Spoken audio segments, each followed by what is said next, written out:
Corona के नए और बढ़ते मामलों पर एनसीपी नेता और महाराष्ट्र सरकार में मंत्री नवाब मलिक ने चिंता जाहिर की है।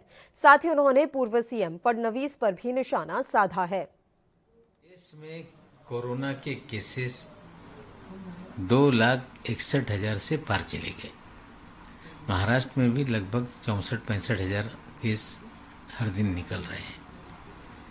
जिस तरह से पूरे देश में कोविड के केस बढ़ रहे हैं, केंद्र सरकार की जिम्मेदारी बनती है कि राज्यों को सहायता करे।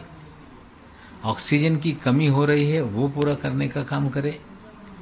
जो रेमडेसिविर है या टॉसी है, इस तरह की जो दवाएं हैं उसकी किल्लत ना हो, इसको ध्यान में रख के, और साथ ही साथ में जो लॉकडाउन के हालात बन रहे हैं, जिन राज्यों में इस तरह के फैसले हो रहे हैं, उन्हें कुछ एनडीआरएफ में से पैसे मुहैया कराएं, ताकि जो मजदूर है, छोटे लोग हैं, उनके दैनिक दिन रोजमर्रा की चीजों की किल्लत ना हो, उन्हें भी कोई मदद राज्य सरकारें दे पाए। इसलिए प्रधानमंत्री जी इसको विशेष करके ध्यान दें और जो राज्यों की मांगे आ रही है उसे एड्रेस करें, ताकि देश में कोविड की परेशानी। पुलिस को जानकारी मिली ब्रुक फार्मा कंपनी के पास जो राजेश ढुकानिया है, उनके पास बड़ी मात्रा में एक्सपोर्ट करने वाली दवाओं का भंडार है।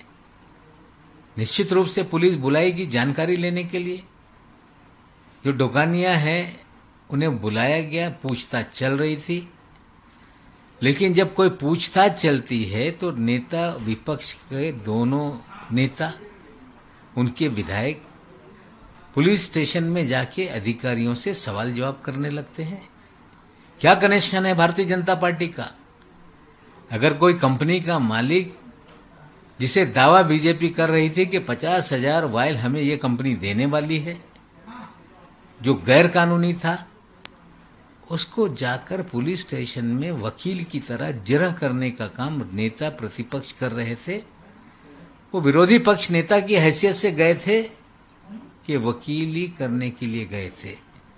कल की घटना से स्पष्ट हो गया कि एक तो जो लोग जमाखोरी कर रहे हैं उनके साथ बीजेपी खड़ी है, और महाराष्ट्र को जो हम कह रहे थे कि रेमडेसिविर बड़े पैमाने पे ना मिले, जिसने कहा था कि हम देने के लिए तैयार हैं, दे नहीं रहा है, और उसी की वकालत बीजेपी कर रही है। कहीं ना कहीं कोई दाल में काला है। देश दुनिया की खबरों के लिए एएनबी न्यूज को सब्सक्राइब करें और बेल आइकन दबाएं।